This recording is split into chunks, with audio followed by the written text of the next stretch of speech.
నా ఫ్రెండ్స్ అంటారు, నీ జీవితంలో దుఃఖముంది కాబట్టి నువ్వు ఆధ్యాత్మికంలోకి వచ్చావని.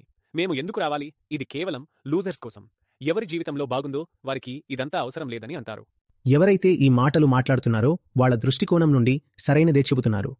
కానీ వారిని లూజర్ అంటే ఏమిటి, లైఫ్ అంటే ఏమిటి, అంతా బాగుందంటే ఏమిటని అడిగితే బహుశా సమాధానం ఉండకపోవచ్చు. ఏం మాట్లాడుతున్నారో వారికి ఏమీ తెలియదు. అవి కేవలం వాళ్ళు విసురుతున్న మాటలు మాత్రమే. కాబట్టి ప్రతి ఒక్కరి జీవితంలో దుఃఖం లేనివారు ఉండరు. దుఃఖమనేది ఒక డిఫాల్ట్ స్టేట్. అది ప్రతి ఒక్కరి జీవితంలో తప్పకుండా ఉంటుంది. మనం పుట్టుకతోనే దుఃఖంలో పుట్టాం. కాబట్టి వారికి కూడా దుఃఖముంది. కాని వాళ్ళకి తెలియదు. ఇది ఇంకా ప్రమాదకరమైన విషయం. దుఃఖమున్నా మీరు దాన్ని అణచిపెట్టారు.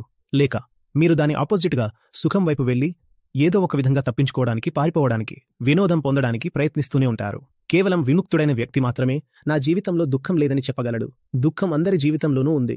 కాబట్టి ఎవరైనా నా దగ్గర దుఃఖం లేదు, నేను ఎందుకు రావాలి అని అంటే అతనికి తన జీవితంలో ఎంత దుఃఖం ఉందో కూడా తెలియదు.